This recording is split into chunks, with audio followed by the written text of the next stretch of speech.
All right, well, thank you. We just kind of wanted to gauge who our audience was, so we appreciate that.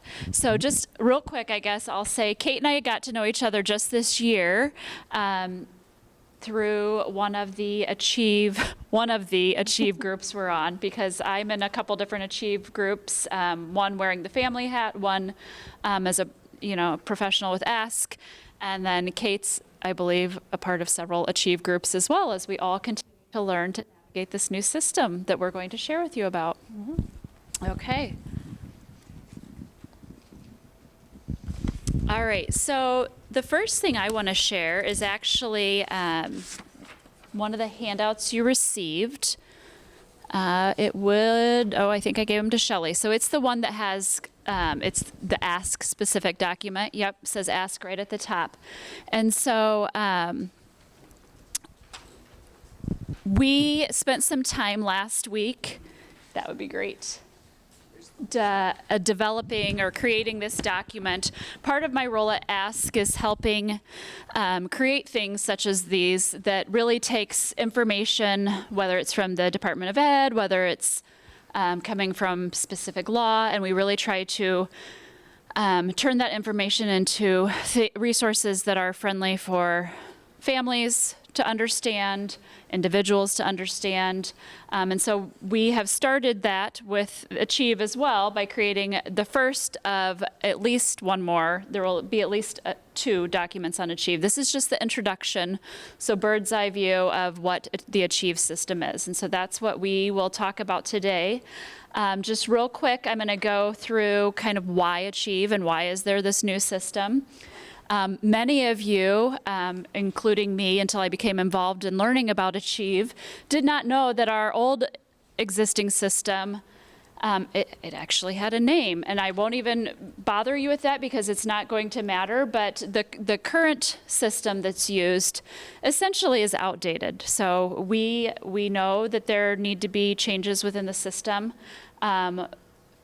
The biggest piece that I think we'd like to share today is that this new system is really intended to help teams collaborate together even more so. Good teams should already be collaborating with families and teachers and outside providers and all of that. The way this new system is set up, and we'll kind of go through some more specific details in just a few slides, but it's really intended for teams to be able to collaborate together and have those conversations together at the table. And so when I say teams, throughout our presentation today, when we refer to teams, we're talking both IFSP, so individualized family support plans for those kiddos who have early access services, all the way up to age 21, so ages 3 through 21 who have IEPs. And so that's another really great and exciting thing about this system is we are the first ever, I believe, in all the states to have a system that's intentionally for birth to 21. And so while that transition, if you've got younger kiddos, is still going to occur, obviously, everything is now going to be housed in the same system, which will, I think be a benefit not only for people on the educational side of things, but for families too. And the next section really just talks about what families should know. So we're going to go through some of those specific things that you'll want to know as your child is transitioned to that new system. The biggest thing, when Kate and I talked about what's the most important message we want to send today, it's that be assured that your child's rights through Individuals with Disabilities and Education Act through IDEA are not changing. Their services are not changing. This is simply a system that we are moving from the old system to a new system. So all of their services, all of their rights, none of that changes. And then it's also important that we note that your child's next IFSP, IEP paperwork will look a little different in this system. So when you get that printout or when you're able to view it online, which will be to come, it will look a little different. But all of those same components that have always been there are still there. We'll get into, I won't go through the next few bullets because we'll really get into those as we present when you can expect these changes to happen. It's not all going to happen at once. They have, as of today, they have launched, all IFSPs have been launched with the new system or have gone live with the new system, and then some districts have. And we'll talk specifically about that as we go on in our presentation. But this document's really just for you to reference as you start hearing about Achieve, whether you're a parent or an educator. And then I think the other point we want to make, and you'll probably hear it more than once in our presentation, is please know and understand, and I feel like we've thrown around the term grace a lot in the last couple of years, but please know that you might be hearing information before your educational teams right here today. And so while this will be available on the Ask website, there are still educators who have not had training, who have not really had much conversation with their districts about what Achieve is. So just know that it's very likely you're learning right alongside of your school team.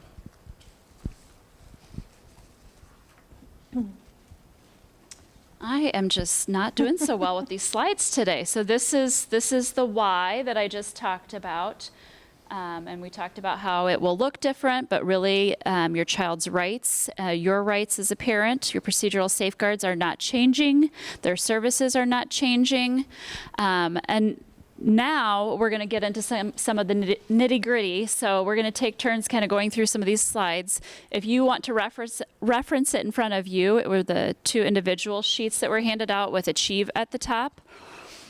Again, you were given two sheets. They look very similar. One is specific to IFSP, one is specific to IEP. I went ahead and gave you both, although it does seem like we've mostly got, I think actually all are on IEPs, because even your little guy would be in the IEP world now. So we'll go ahead and maybe focus more on the IEP side of things. So the first thing we want to share with you that will be a little different in the Achieve system is progress monitoring. And so in our chart, you'll see the former IFSP IEP system and then what's new or different in Achieve. So previously, when it came to progress monitoring, so monitoring of the goals in your child's IEP, it was that the frequency of reporting to families was the same for all goals. And so typically, that was reported on the last page of your IEP. It was usually 3 or 4 times per year, oftentimes coinciding with conferences or report cards. So new to the Achieve system, though, IEP teams must decide, and again, that's where that collaboration part comes in, because it has to be documented within the IEP now, the frequency with which progress will be reported for each goal area. So, for example, if I have a child with a reading goal, probably, getting that progress report update 3 or 4 times a year is probably, okay. I don't want to generalize because that really needs to be a discussion with your teams. However, when we talk about behavior goals, that's something that your teams are often monitoring more regularly, perhaps even every day. And so it might be more reasonable, it might be determined by your team that you're going to report on that goal more frequently. And so, again, that's an IEP team decision, but there will be a requirement within the system for each goal area that you have to mark how often those progress reports or the progress is reported. Any questions about that piece? Okay.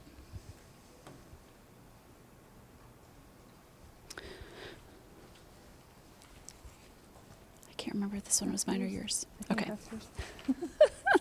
All right, the next piece will be on prior written notice. So I feel like to do my spiel that I do when families call in, I'm going to go ahead and talk a little bit about prior written notice, because I feel like very often families aren't sure what that is, and that's okay.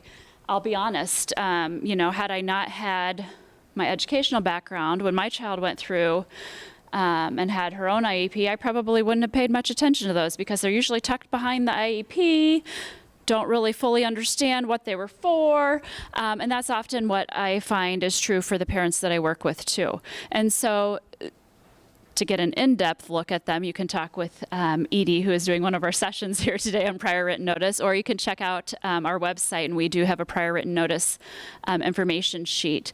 But that prior written notice is really the document that should be completed anytime there's a proposed change to the IEP or a refusal or a denial.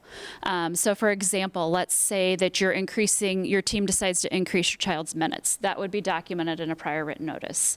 If there's a decision that the team makes, or maybe the school proposes to change your child's educational placement, that would be documented in a prior written notice. And one of the important things about prior written notice is that really acts as a parent's springboard to accessing your dispute resolution options if you don't agree. So oftentimes I'll have parents call and say, but I didn't sign the IEP. We actually don't sign IEPs in the state of Iowa. Other states do, so it gets confusing. Other than signing for that initial consent for services when your child's first becomes eligible, we don't sign IEPs, but your prior written notice is that documentation you want to have on hand and to speak to if you do not agree with a proposal or a refusal that's being made. And so kind of went off on a tangent there. The reason we have this in our Achieve presentation is because in the former IEP system, the prior written notice included one implementation date for all proposed actions. So currently, if you go and look at one of your child's PWNs, as they're often referred to, because we love our acronyms, you will see an implementation date at the bottom. That implementation date is for anything noted on that prior written notice. Now, in the Achieve system, that's going to be a little different because the prior written notice will now show or allow for documentation of multiple actions. So, maybe we're changing placement and we're increasing minutes for social skills programming. Maybe we're going to start that increase in minutes for social skills programming next week. So there's an implementation date for that starting next week, but maybe the change in placement isn't going to happen until the fall because we're at the end of the year. So that implementation date can be different now. And I shouldn't say it really always could have been that way. It's just that the new system makes it so there has to be a conversation about it. It has to be documented very clearly when each proposal or refusal will be implemented. Any questions about that? I wish we had and we hoped we would have had a printout of the new version. We have yet to see that, so we do not have that for you yet today. So much to come in this exciting It is. world It's of exciting. Oh, I guess you've got that. All right, so the next change that we're going to talk about actually only covers the IEP and not the IFSP, so that's kind of handy. So in the former IEP system, beginning no later than age 14, so that's when we start the secondary transition planning process, the team would have always decided or determined if the student was working towards a high school diploma or a certificate of completion or attendance. And that was just an open text box saying, what are the graduation requirements for this student? Now, in the Achieve system, the requirement is still the same. As you keep hearing us say, the requirements are the same, the process is the same, but the system should hopefully be leading to more in-depth, open conversations with everyone. Now, the documentation is a choice that the team must make. So the person working within Achieve has to select diploma or certificate. And the reason that that is so important, like you might be thinking, well, what's the big deal if you wrote it in a paragraph or clicked a box? But the important thing is the conversation that the team will be having. Our first goal, I believe, should always be towards working towards a diploma, because a high school diploma opens the doors for education, employment, so many more things than a certificate can. That's not to say a certificate isn't appropriate for some students, but I do think our first goal should be a diploma for students. So, do you want me to click on there, or do you want to? Oh, okay. So, as with everything in the IEP, this decision should be determined annually, or reviewed annually, and that checkbox will have to be clicked each time you're writing a new IEP. So we're going to go to the Department of Ed website and look at some of that graduation information. We could have a whole session on graduation and requirements and 4333 and all these pieces. Can you tell she's a transition person? But we kept our head for this session in what's new and Achieve, but we couldn't pass up this opportunity to talk to you about graduation requirements because things have changed a bit in the past few years. So So this is the DE website on graduation changes, and the changes took place in, I think, 2018. Yep. And where I'm actually going to have you go, we're not looking at weight loss on this one. Would you go to the graduation information and guidance for families link? So you can see that it was, go back up a little bit, right in the middle there. Nope, up one. So you can see down two. You can see that there are 3 documents, one for administration in schools, one for families, and one for educators. They all have the same essential information, right, but geared toward those audiences a little bit differently, and the 2 videos. So those are great resources if you want more information about graduation requirements. We're going to the one for families today, and very briefly, graduation requirements say that in Iowa, to receive a high school diploma, a student's education must be aligned with what we call 4-3-3. 4 years of instruction in English, 3 years of instruction in each science, social studies, and math, along with a PE requirement. That's the biggest overall piece that Iowa says. To receive a high school diploma, you have to have your education aligned with 4-3-3 years of instruction. Now, probably in your schools, you talk about courses and credits, right? That's where it talks about, somewhere in here, that the district is then responsible for saying these are the courses and credits that meet that state requirement. So it truly is up to your district, your school board, to say, here are the particular requirements within that bigger 4-3-3 years of instruction. You can also see in the first bullet there, how might this impact students with disabilities? It is the IEP team's responsibility to develop a pathway to 4-3-3 that meets your students' unique needs and results in a high school diploma. The local school district needs to consider the continuum of services. So this is where your IEP is still individualized for your students' needs, and the IEP team needs to have that conversation about what does my particular student, this particular student need to be working towards 4-3-3 if the pathway is leading to a diploma. So that's a super condensed version of graduation requirements in Iowa, 4-3-3 district responsibility or district decision to determine what particular courses and activities and requirements can count as a credit. And it can be very individualized. So we're going to go out of the Department of Ed website, and we're going to go on the second link that we have here, the graduation by diploma or certificate. So I gave you the really brief version of what's required to work towards a high school diploma. There are 2 types of certificates that districts may choose to award to a student if they are not working towards meeting 4-3-3.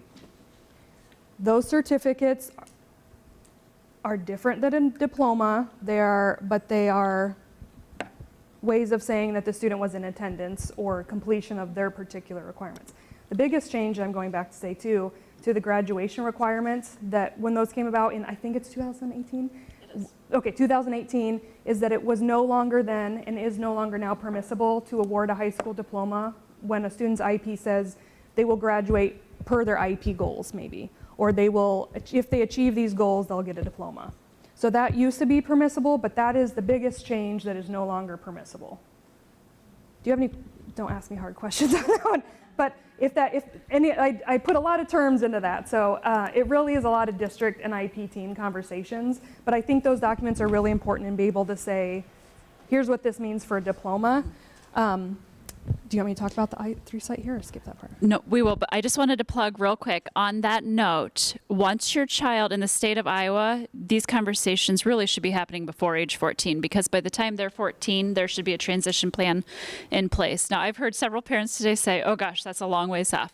It's here before you know it. So just know that your team is likely going to start talking with you by the time they're 13. I don't know if that's held true with some of you who have older kiddos. That's a good point too for those of you not in that world. Secondary transition is in my world. And we talk about transition. We know we transition from grade level to grade level, classroom to classroom, middle school to high school, right? When we talk about secondary transition in Iowa, federally it's required to start that transition plan when students turn 16. In Iowa, we start it by the time they have their IEP at age 14. And that does feel early. I didn't put it in my bio, but I have 3 personal children as well, 22, 15, and 12. And you know, when they're 13 and 14, it feels like it's forever away. And then when they're 22, it feels like it was forever away that it already happened. It's like, well, when did it really happen, right? That they graduated from high school. So in Iowa, we don't feel like that's too early. We're having those conversations the year that your student will be turning 14 within that annual IEP. And when we say transition, we talk about learning what the student's skills and needs are after high school in living, learning, and working. So you'll hear that all the time, living, learning, and working. What can they do now? What are they going to need to do? What do we need to do in between? Because there's so many ways that when the student gets closer to graduation, there's way too many times that we say, oh dang, if I had only had them take this class, right? Or if I'd only had them fill out that application earlier, or I'd only done this piece. We want to minimize those, oh dang, I should have, right? And we want to have a continuous, seamless transition plan so that when graduation comes, it's still scary as a parent, right? But there aren't these big surprises that we could have maybe planned for and prepared for. Consent for electronic communication is the next row on that sheet that you have, or that chart. In the former IEP system, so this is consenting as a parent or guardian to be able to receive communication from the school, specifically within the IEP system electronically. Previously, there was only one consent needed for that. Now, in the new Achieve system, each parent or guardian who would have access to that information has the ability to consent or decline to that electronic communication. So that hopefully allows for more fluid information sharing between different parents and guardians in the school, instead of like, well, you said, but I need it a different way. So that's pretty straightforward. And so know that even if you've already signed that for your child, you will be asked to sign it again because they're going to ask each parent or guardian to do that. So procedural safeguards, as you heard Alicia say, your rights and responsibilities as parents and your students' rights within IDEA remain the same. And that is truly what we want people to hear. Things are going to be looking different, conversations might sound different, or things might be written in a slightly different place within the IFSP or IEP, but your rights remain the same. So we provided those links from the Department of Education. There are two different pieces within that, one for your kids that are birth to 3, and then for your students or children or learners who are 3 to 21. So we're not going to dig deeply into those, but please know that this information that's accessible to educators and administrators is accessible to you too, as well as parents. It's in all different languages. So if you've lost that booklet that you've been given in your IEP meeting, rest assured you can find it online. Yes, or that you've been offered, and maybe if you didn't choose to have another copy of it, it is accessible to you. And I will say too, like on the Department of Education website, there's a lot of stuff there. So use your search function and use your alphabetical A to Z if you want to search for something. Typically, you're going to start with S for special education first. And then if you're me, you go to secondary transition next, and then everything you need is under there. I3 is relatively new. Within the past few years, the Iowa IDEA information, or I3 system, was released. This is all public information that anyone can access, and it is broken up into IFSP and IEP resources. But as you can see, it contains and explains the different components of the IEP. It provides guidance, resources, and information about the whole process.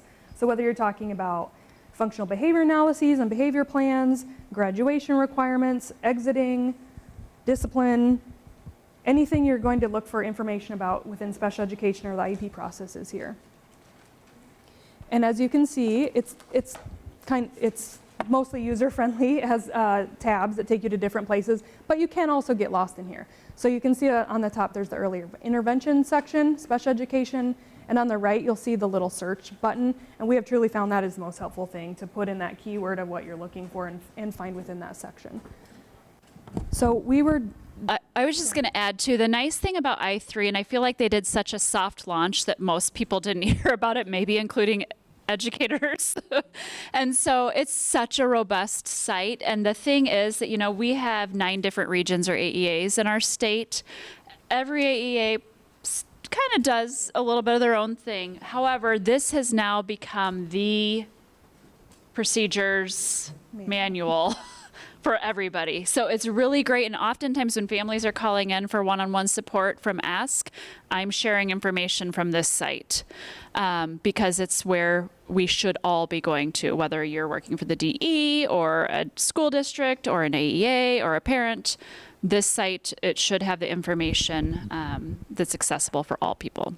And as an AEA staff person, if a teacher from a school district or a different AEA staff member that's in buildings typically working with IEP teams asks, that's the first place I go to, or our administrators would go, because that is the bottom line guidance there. So Alicia also mentioned that we're all going to be learning this at different times and at different launch times too. That kind of seems a little scary because it's weird for us to not, want to do it all at the same time so we all hear the same information.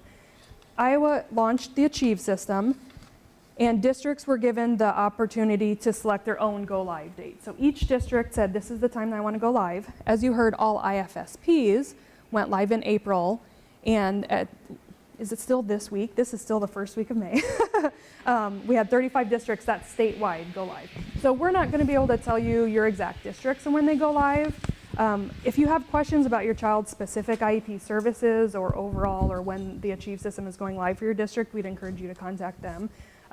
But teachers, LEA staff, and AEA staff will be receiving different trainings based on the population or the needs of the people that they serve, the kids and the families that they serve, around these go live dates.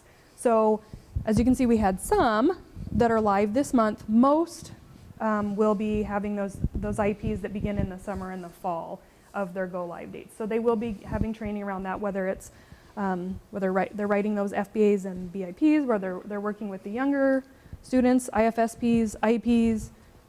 Everyone will have IEP development. So there's so many wonderful learning opportunities that we're all going to be going through, but we just, again, let you know that our educators will be learning this system and the process as they go live with these IEPs. So we just ask for patience and grace and ask the question, how can we all work together? That was the best thing I heard somewhere. I mean, it sounds so simple, but truly, how can we work together? Because they're going to be learning it as they go through the system. And that the dates are subject to change. So districts are able to accept when their month starts. You can't say on June 1, I don't want June anymore. They are able to change those. But kind of summer moves into fall as schools get out. So for the most part, this is very general, but at your child's next IEP meeting, whenever that occurs, they will most likely, pretty much definitely, but I can't ever say definitely in this world of education, right? That the Achieve system will be live for that next system. So if we just had it in April, it would probably be one of those. Then yes. So In our district. and I apologize. I meant to go over that. It's kind of noted on this Achieve sheet, but Kate just did a nice job of explaining that. So just because your district launches or goes live in August doesn't mean your child is automatically moving to the Achieve system. They will remain in the old system until that next annual review or An amendment. potentially an amendment, potentially, there are other opportunities where the team may choose to move them over. That's right. And so also something we want to point out is please know that past IEPs are not lost. They are not going anywhere. They will be, as we understand it, they essentially will get turned into PDFs and will be saved in the Achieve system. So, let's say, because this happens, right? Like, 2 years ago, my child had this and it worked really well. You'll still have the opportunity to access old IEPs, even if you don't have that hard copy. That's our understanding. And then there's one other thing I meant to mention that I did not. We wanted to share out, and this is kind of, I think one of the more exciting parts for families, and I think it will be for educators too, because it's just really going to allow, again, more collaboration. Eventually, there's no timeline on this, there will be a parent portal for parents to be able to access their child's IEP, IFSP online. So that's currently being developed. So we don't have a timeline on that, but I don't think it'll be super, we're not talking years out, hopefully. Look how specific we are with I it. know. It's not far when it's We not. are very intentionally not being specific. However, I think it's really exciting that will be an opportunity for parents to more easily access things like meeting notices, things like those PWNs, all of that will be accessible online if you choose to access it that way. Now, if you're a parent who is not interested in accessing it that way, schools can still provide you a printed copy. Do we know if that parent portal might also be the place where we could receive the feedback on our goals? Correct. Yes, good question. Melissa asked, and I'm going to repeat it because I forgot. so that it goes to the camera. Melissa asked, is that also where, that parent portal, is that also where we will access like updates on progress monitoring and the goal progress? Yes. That said, we're not 100% sure on how that looks. As far as live time, like, you know, I may not be able to get on and access this week what my child scored on that. We don't know all those details yet, but the other piece I wanted to mention, just like educators are going to receive training before their districts go live, we know that there will be pieces of training for families as well on accessing that portal and what kinds of things you can do within that portal. We've just seen snippets of it, but I think, you know, again, why achieve? It's because this is a really robust system that's going to allow teams to really collaborate together and for parents to be just as involved as they've always been encouraged to be, but maybe even feel like they have greater access. That's fair to say. Okay, and so that's really all we have today. I guess the other thing I would highlight, the information in this ask document really was taken from a letter that may be coming out from your district as well when they have chosen to launch. So you may receive communication from your district that looks very similar to what's on this ask. We just wanted to make sure families and educators are getting this information from all different avenues, I guess. So if you get something from your district and you're like, well, this sounds vaguely familiar, well, that's because we helped in that creation of what might be coming out. I say might because it was a piece of information districts are able to share out as they wish. We have lots of local control in the state of Iowa. So we've shared with you the information that we have that's available. More will be coming through your districts and as your child's IEP moves over into the Achieve system. Do you have any questions or thoughts that you want to share with us now today?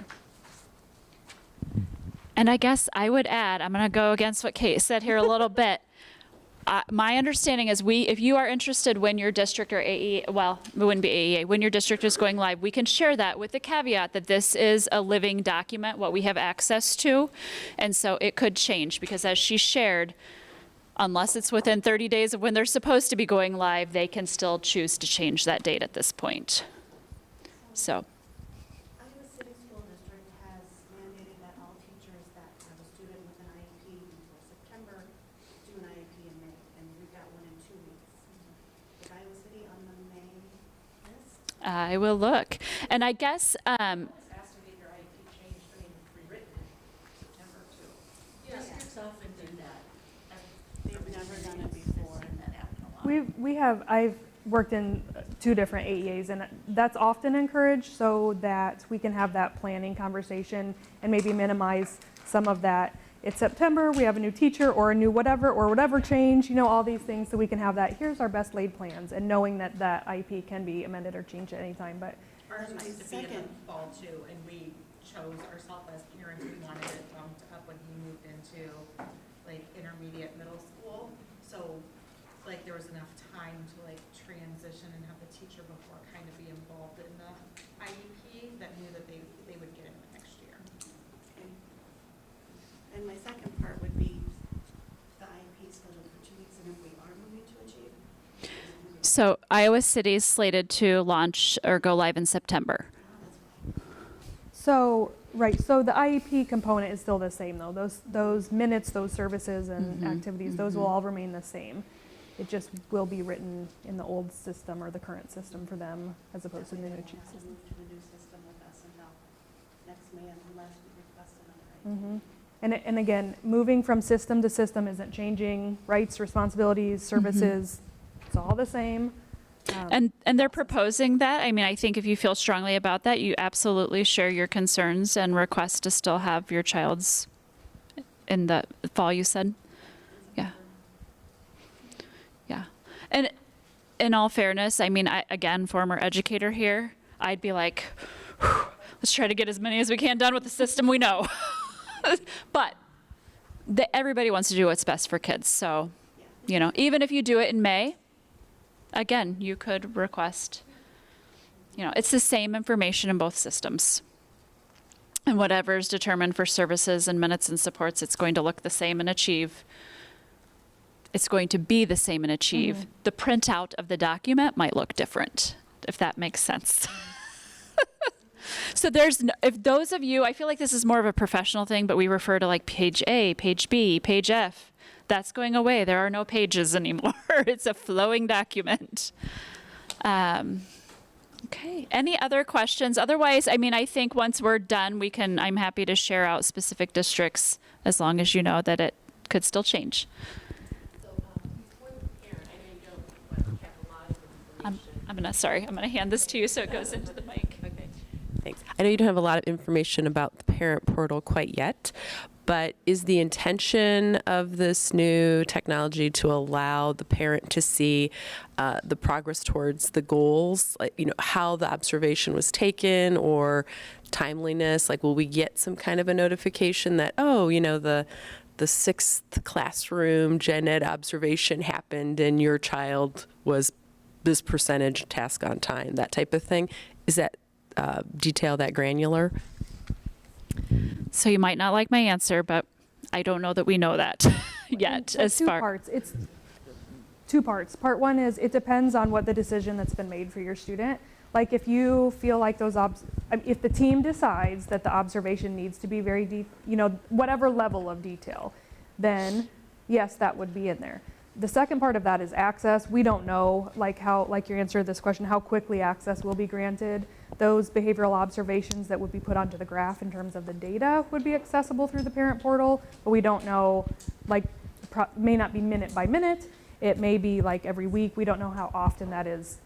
The system officially puts it up there. But in terms of individual child decision making, that's up to each individual team to say, we need it at this particular time or this frequency or duration. Yeah, that goes back to that progress monitoring slide, I think, is, really having thoughtful discussions about if it, when you talk observations, I'm thinking behavior, adaptive areas. So really deciding as a team, does it make more sense to review that data more frequently, to have those updates more frequently? And you, as part of your child's team, absolutely have the right to say, no, I would really like to see that data more frequently. Hopefully that answers. Kate and I knew that there were going to be some questions we were not going to be able to answer because there's just a lot not known about the part where this crew is probably excited about, which is that parent portal piece. Any other questions? We're just super excited to introduce that it's coming and it's happening because they've already launched part of it. So it's really coming. And so I think this will be a really good thing for teams and most importantly for our kiddos who are receiving the services. This is new, and my question is, how, I keep forgetting to. my question is, how will all of this be communicated to parents who aren't at this conference? You want me to take that? That's a great question. So as far as, again, part of the task team we're working on, that's part of what we're tasked with, is how is this going to be communicated to families? Likewise, there are teams working on how is it being communicated to AEAs and educators, to the people doing the work. And so the team that we're on really is focused on how are we sharing this information with parents, how are we empowering parents to be a part of this. And so, again, districts may send letters to share kind of bird's eye view of this is coming, here's what you can expect. That same information is on the Ask document here, which will be put on our website after this conference. So feel free to hop on and get it there. I mean, this is, we've been working with the department closely. They know that we're sharing this information. I feel like the answer to that is we, meaning anybody involved in any avenue of Achieve, is really doing their best to just get the word out in so many different ways so that families know. I think one thing we maybe touched on, but the point of contact, like who do I go to if I have questions, is still that really probably doesn't change. It's your special education teacher, it's your case manager, whoever your go-to person is. Mm-hmm. Just know that the answer might be, I'm not sure, mm-hmm. I'll figure that out with you. to be fair. Anything you'd add to that? Nope, so most likely from the district is where that information would come with these other pieces like we're trying to do through Achieve. But the district would have access, will have access to this document, just it looks different because it won't be asked, but same information to be able to share with families possibly when the meeting notice is sent home or when that conversation is happening. And so I think I mentioned earlier that this is like part 1 of our Achieve series. We know at Ask, and again, that's why we were certain to put Ask up here. This is information that Ask has, some of the wording is Ask. We know that there will be a part 2 and that will be about the parent portal because we know, and that will be much more likely to be more than 1 page because I would assume that it will be much more involved. And again, as with any system, I feel like, we've talked about other, I guess, organizations or, your medical models that have gone with parent portals. Like this is a thing that, again, parents choose how much they want to access through the system. So, any other questions? All right. Well, thank you for letting. Oh. You've got the mic. Do you want to say something about the drawing? Yes. So, if you have your packet in front of you, if you've had a chance to go around to the different vendors and have them sign, if you have at least 12 signatures, yep, perfect. You can turn that in up at the front. Marilyn and Anthony are still out there. And then we have like over $1,000 in prizes to give out. I think they're mostly gift cards because we just had a real frank conversation about, well, I can pick out something that would be a cool sensory thing, but how do I know that that's what that kid would like? So we did gift cards because everybody can use gift cards. So please do that, and that is your way of entering that giveaway, and that will be done. Sophia's helping draw for that after the 3rd session. So she'll draw the winners for that coming up. So if you have a chance to do that, also if you would take a moment to complete your survey on this particular session, we would appreciate it. Sophia will be going around and collecting those as well. Well, actually, Shelley will be collecting those. You may go do the signs. All right. Thank you all for stopping in and learning as much as we know about Achieve. Thank you. Yeah, she's a taskmaster, so.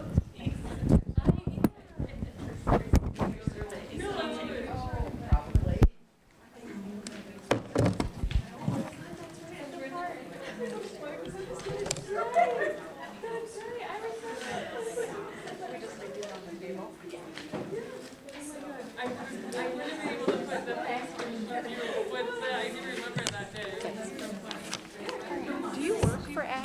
I missed that in the very beginning. Transition coordinator. Okay. The dean has a task for parent information to put together, so I was asked to be on that. And then Nice. Well, thank you for. And I suppose every AEA has like a transition person. Not all. But if not, if like one doesn't, they'll probably help get. share information. Yeah. Our, every AEA is a little bit different. It's like every district is a little bit different, right? But every AEA has all the same training, or some access to training and secondary transition, and so we call them different things, different places too. But like the core teams, it's like social workers and consultants that are in the districts all have that transition information to help students, and then I get to be a little bit more specialized to help them. Yes. Teachers. Thank you. Yep. Actually, yeah, go ahead. If you guys have any other information, I do our Facebook page for LDA. Okay. Shoot us our way, because we would love to be able to help with parents. And Okay. Can I get your, or whatever email I should send it to? Yep. Yeah. Oh, you want it in here? You know what? Sticky's perfect. Okay. And if you need one. I got one. I was at 267 when it was 267. Were you? Yeah, I was in Lake Mills for Oh, God 7 help you. years. Way up there. I was in Cedar Falls. Yep, so I came from Macomb, Illinois, Okay. Keokuk, Iowa area, and hired by TCC. Okay. You know, it might be like a couple hours away from where I live. They're like, you're going to Lake Mills. I was like, oh, that's 5 hours away Yeah. from. So, Okay, and, oh, I should put LDA on there, so you know. sure. There's no dots or anything between your first and last name? Nope. Okay. Okay. No, it's just an initial there. Okay. So, yeah, we'd be happy to put anything out. We've got a Twitter page or a website too. We started putting kind of something like this for the IEP, but not the IFSP, so I'll add that. Thank you. Okay. Thank you so much. Thank you.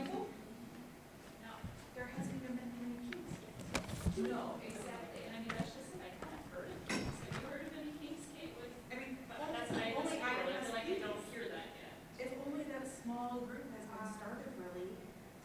There's not, really been jumped in yet. There's going to be great things, but there's going to be some. I have, yeah, I have, so I have a district that a lot of, you know. Oh, wow. And I was there talking about, okay, that's stuff. They're like, we don't want to hear I it. know, I was like, they're like, so how about this new IP? And she was like, I mean, so we played around with it. I mean, It's just, I mean, it's gonna be a new system, yeah. That's what the teacher when they found out it's coming, that's what they asked me to sit in. Well, I'm like, Just to they find said out it, what but they it's would. gonna get a spin back. But that's right, I'll just pass this over and that's what we got. so I will, so are they like, yeah, or? No, they're not going until August. So I will tell you though, I mean, and they will hear this from your district, so these are no secrets, but there are two main, and there are more, there are many, many training videos that will kind of the system. And the thing I would say, after like seeing things and then going to training, just really do the training and then get into the system, like that sounds obvious, but we all want to jump in. Right, so the teacher I was telling me is, why do this videos, and here's like, so I really think if they take the time to like, it should be flushed, because it's helping your system. A lot of ours are younger. Connie, I'm worried about because she is one of the older ones that's been with this system. She's probably the longest in this. A lot of our special education teachers and ADM are newer. The ones I think are really on the learning curve are brand new, because they're gonna have a whole system and a new Yeah. system. Right? I know, we keep hearing that, but they shouldn't be writing anything. They should, that's true. They have to access. Yeah, it. they do access it, but yeah, they should come to us. Some of the difficulty, like, I feel like it's gonna be hard for Connie just because she is that mindset. Right. She's not as techy. She's